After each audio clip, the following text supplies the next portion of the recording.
Hello everyone, I hope you all are doing well. आज हम इस वीडियो में हार्डी विनबर्ग प्रिंसिपल के बारे में डिस्कस करेंगे जो कि इवोल्यूशन का टॉपिक है। तो हम स्टार्ट करते हैं। Hardy Weinberg principle in population genetics, the Hardy Weinberg principle also known as the Hardy Weinberg equilibrium model, theorem और लॉ।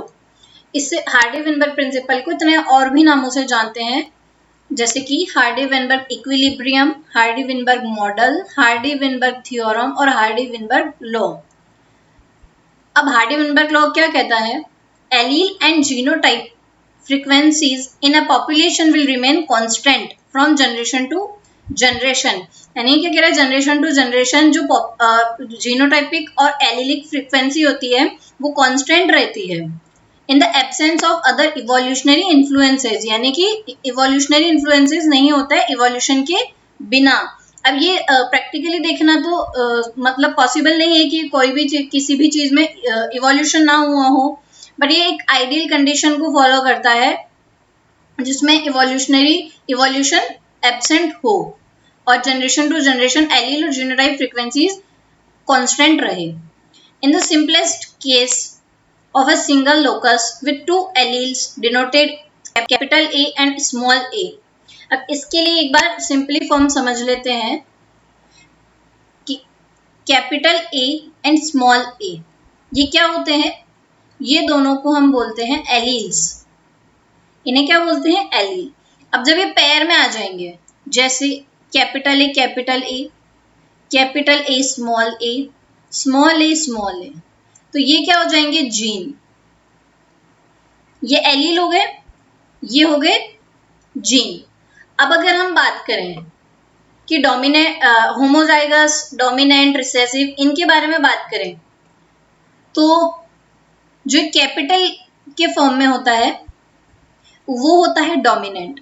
यानी जो कैपिटल ए दिख रहा है ये पहले तो दोनों सेम है, तो क्या हो जाएगा? ये एक तो हो जाएगा होमोजाइगस, और कैपिटल ए है इसलिए ये हो जाएगा डोमिनेंट, तो ये क्या हो जाएगा? Homozygous dominant. उसके अलावा कैपिटल ए स्मॉल ए, इसमें कैपिटल ए भी है स्मॉल ए भी है, dominant and recessive both characters है, तो ये होमोजाइगस नहीं रहेगा क्योंकि सेम नहीं है, तो ये हो जाएगा हेटेरोजाइगस।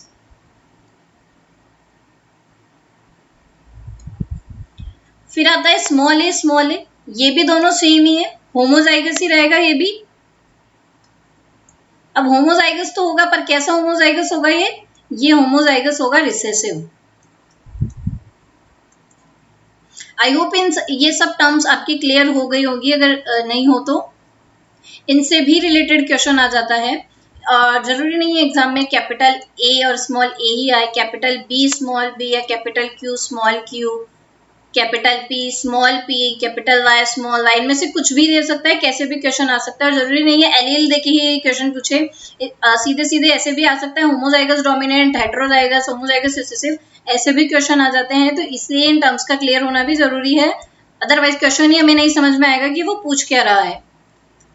तो अब हम वापस देखते हैं, तो इसमें क्या होता है? Frequency of capital A is equals to P, यानी ये जो फ्रीक्वेंसी ऑफ ए होगी जो हमने यहाँ पर कंसीडर किया है कैपिटल ए और स्मॉल ए, इसमें जो फ्रीक्वेंसी ऑफ ए होगी वो क्या मानी जाएगी? पी, और फ्रीक्वेंसी ऑफ स्मॉल ए जो होगी वो होगी क्यू। ये इसमें कहा गया है। और उसके बाद कहा गया है जब ये पेयर में आ जाए, अभी तो सिंगल एलील है तो वो पी और क्यू की फॉर्म में आ गए। अब जब ये पेयर में आ जाएंगे, जैसे कैपिटल ए और स्मॉल ए, कैपिटल ए, तो इनका क्या हो जाएगा? स्क्वायर हो जाएगा। पी हो जाएगा पी स्क्वायर, क्यू हो जाएगा क्यू स्क्वायर, और क्या, और जो हेटेरोजाइगस है वो हो जाएगा 2pq। जैसे बचपन में हमने a प्लस बी का होल स्क्वायर का सबने खोलना सीखा होगा मैथ्स में, तो क्या खुलता है? ये a square plus 2ab plus B square, यही खुलता है। तो वैसे ही इसमें भी है। नेक्स्ट पॉइंट हम देखते हैं, in the absence of selection, mutation, genetic drift और other forces, allele frequency p and q are constant between generations, यानी ये जो एलील फ्रीक्वेंसीज होती है वो कांस्टेंट रहती है जनरेशन टू जनरेशन। नेक्स्ट अभी हम देखते हैं फॉर्मूला कि हार्डी-विनबर्ग का फॉर्मूला क्या है। P plus Q is equals to 1। ये तो क्या हो जाएगी, इसकी एलील फ्रीक्वेंसी हो जाएगी। इसे हम क्या कह सकते हैं, एलील फ्रीक्वेंसी। नेक्स्ट जो है, इसे ही अभी हमने इसे खोल के देखा था, a plus B whole square के फॉर्म में हमने इसे खोल के देखा था।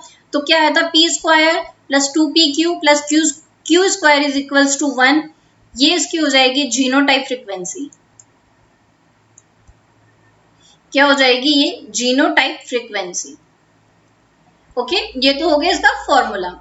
नेक्स्ट हम देखते हैं the four assumption underlying Hardy Weinberg equilibrium are as follows. यानी इसका जो कौन सी पॉपुलेशन है जो हार्डी-विनबर्ग लॉ को फॉलो करेगी, क्या उसके क्राइटेरिया होंगे, वो सब अभी हम इसमें देखते हैं। तो क्या है, first point, only sexual reproduction occurs. यानी उसमें उस पॉपुलेशन में क्या होगा, ओनली सेक्सुअल रिप्रोडक्शन होगा। Mating is random, random mating होगी। नॉर्मली हम इन जनरल क्या देखते हैं, सेलेक्टिव मेटिंग होती है, पर हार्डी-विनबर्ग लॉ की अगर पॉपुलेशन उसे फॉलो कर रही है तो उसमें मेटिंग जो होगी वो रैंडम होगी। Third point, population size is large. Population size small नहीं होगा, लार्ज होगा। फोर्थ पॉइंट में क्या है, there is no migration. No migration का मतलब क्या हुआ, नो एंट्री और नो एग्जिट, यानी कोई एंट्री नहीं कोई एग्जिट नहीं, no migration. No gene flow, no mutation और नो सिलेक्शन, और ना ही no natural selection. Natural selection भी इसमें नहीं होगा। यही पॉपुलेशन हार्डी-विनबर्ग लॉ को फॉलो करेगी। तो ये इसके क्राइटेरियाज हो गए कि कौन सी पॉपुलेशन फॉलो करेगी और कौन सी पॉपुलेशन फॉलो नहीं करेगी। तो अब हम इसके क्वेश्चन करके देखते हैं कि कैसे क्वेश्चन होते हैं। तो फर्स्ट क्वेश्चन हम लेते हैं सबसे पहले। फर्स्ट क्वेश्चन में क्या है, 360 out of 1000 individuals in a population have a genotype of capital E, while 480 have capital A small a genotype. The rest 160 belong to small a. Frequency of allele A in this population is, यानी हमें इसमें क्या निकालना है, इसमें निकालनी है हमें कैपिटल A की एलील फ्रीक्वेंसी। इसकी फ्रीक्वेंसी निकालनी है, तो अब हम कैसे निकालेंगे। तो सबसे पहले हम देखते हैं हमें क्या दिया गया है, टोटल इंडिविजुअल्स कितने दिए गए हैं, टोटल दिए हैं 1000, जिसमें से हमें क्या बताया है, कैपिटल है 360 दे रखा है। फर्स्ट लाइन में 360 out of 1000 individual in a population have a genotype capital A. 480 दे रखे हैं कैपिटल ए स्मॉल ए, ये हो गया 480, और the rest 160 belong to small a. Small a क्या हो गया, 160। ओके, तो होमोजाइगस डोमिनेंट कितने हो गए, 360, हेटेरोजाइगस हो गए 480 एंड होमोजाइगस रिसेसिव हो गए 160 एंड टोटल इंडिविजुअल्स है 1000। अब हमें निकालनी है कैपिटल ए की फ्रीक्वेंसी। अब वो कैसे निकालेंगे हम, उसके लिए हम निकालते हैं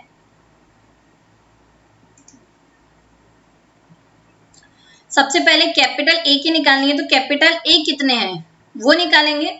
तो कैपिटल ए कितने हैं 360, इसमें तो पूरे हैं, पर नेक्स्ट जो कैपिटल ए स्मॉल ए है उसमें है 480, यानी इसमें दोनों है तो इसका हम हाफ करेंगे। कैसे हाफ करेंगे, 480 अपॉन 2, इसका हाफ किया आया 240, यानी अब इसे हम कैसे प्लस करेंगे, कैपिटल ए 360 तो है ही सही एज इट इज, और कैपिटल ए केवल इसमें ही दे रखा है हेटेरोजाइगस में, और 480 है और उसमें स्मॉल ए भी है, पर हमें लेना केवल कैपिटल ए है क्योंकि हमें उसी की ही फ्रीक्वेंसी निकालनी है। तो हम इसे हाफ कर देंगे। हाफ करते ही क्या हुआ, 240 आ गया। तो 360 plus 240 upon total individuals. Total individual कितने दिए गए हैं 1000, ये हमने पुट कर लिया। अब हम इसे सॉल्व करते हैं। तो 360 प्लस 240 अपॉन 1000, क्या आंसर आ जाएगा, 600 अपॉन 1000। तो इसका आंसर आ जाएगा 0.6 से सॉल्व करने पर 0.6 आ जाएगा। तो कैपिटल ए की फ्रीक्वेंसी जो आ जाएगी 0.6 आ जाएगी, आंसर हो जाएगा बी। तो ये था फर्स्ट क्वेश्चन। आई होप आपको समझ में आया होगा कैसे सॉल्व हुआ। एक और क्वेश्चन हम करके देखते हैं। इस क्वेश्चन को करते हैं। Second question, a gene locus has two alleles capital A and small a. If the frequency of dominant allele A is 0.4, then the frequency of homozygous dominant, heterozygous and homozygous recessive individuals in the population is. हमें यहाँ पर दे रखी है capital A allele की frequency 0.4। इससे हमें निकालनी है heterozygous, homozygous dominant and homozygous recessive, इनकी फ्रीक्वेंसी क्या है।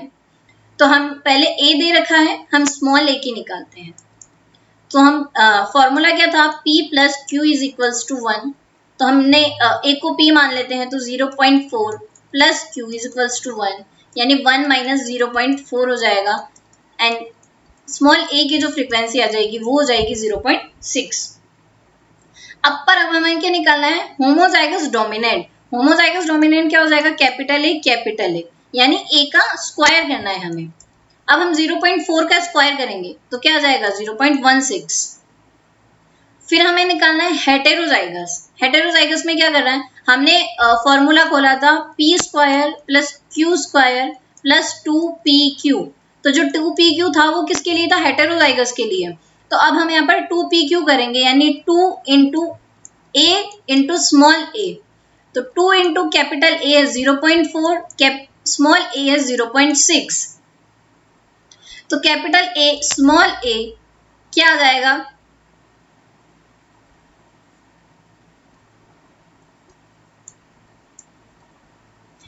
ये आ जाएगा 0.48। 2 को इंटू करेंगे 0.4 से, 0.8 आ जाएगा। 0.8 को हम इंटू करेंगे 0.6 से, तो आंसर आ जाएगा 0.48। उसके बाद स्मॉल ए की निकालनी है, तो स्मॉल ए 0.6 है, इसका स्क्वायर कर देंगे। इसका स्क्वायर करेंगे तो इसका स्क्वायर आ जाएगा 0.36। तो अब ये जो हमारे पास आंसर आया है, इसको हम ऑप्शंस में से मैच कर लेते हैं। तो सबसे पहले कैपिटल ए की दे रखी 0.16 सही है, 0.16 सही है।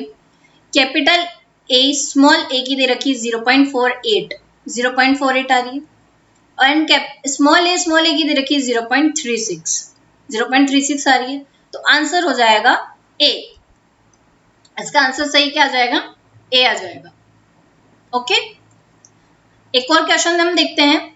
ऐसे क्वेश्चन भी आ जाते हैं जिसमें पूछ लेता है कि इसके जो क्राइटेरियाज हैं वो दे देता है और उसमें से पूछ लेता है कि इसमें से कौन सी क्राइटेरिया है और कौन से नहीं है। जैसे ये क्वेश्चन देखते हैं हम, this condition is essential for a population to be in the Hardy Weinberg equilibrium. इस क्वेश्चन में पूछा है जो ऑप्शंस दिए गए हैं उसमें से कौन सी कंडीशन एसेंशियल है उस पॉपुलेशन के लिए जो हार्डी-विनबर्ग इक्विलिब्रियम को फॉलो करेगी। तो ऑप्शन में है random mating, no mutation, no migration और ऑल ऑफ दीज। इसमें क्या हो जाएगा, हमने जो क्राइटेरिया देखे उसमें रैंडम मैटिंग भी थी, नो म्यूटेशन भी था, नो माइग्रेशन भी था। तो इसका आंसर तो डी हो जाएगा, ऑल ऑफ दीज। अब इसमें ऐसे भी क्वेश्चन पूछ सकता है कि this condition is not essential for a population to be in the Hardy Weinberg equilibrium. 4 option होंगे, चारों में से कोई एक ऐसा ऑप्शन होगा जो कि उसे हार्डी-विनबर्ग इक्विलिब्रियम को फॉलो नहीं करेगा। तो ऐसे क्वेश्चन भी इससे रिलेटेड आ रखे हैं और आ भी जाते हैं। तो ये जो क्वेश्चन हमने न्यूमेरिकल पोर्शन भी किया और ये थ्योरेटिकल पोर्शन भी किया, जिसमें से उसके जो क्राइटेरियाज है उसके बारे में भी क्वेश्चन आ जाते हैं और न्यूमेरिकल पोर्शन तो आ ही जाता है। तो आई होप आप सबको समझ में आया होगा कि हार्डी-विनबर्ग इक्विलिब्रियम क्या है और उसके जो न्यूमेरिकल है वो कैसे सॉल्व होते हैं, कैसे फॉर्मूले में कैसे पुट करना होता है। सो आई होप आप सबको समझ में आया होगा। किसी को अगर नहीं समझ में आया हो, कोई डाउट हो, तो वो कमेंट सेक्शन में मैसेज करके पूछ सकता है, कमेंट करके पूछ सकता है। So I hope आप सबको समझ में आया होगा। So thank you so much for watching this video. Keep watching, keep learning. Thank you.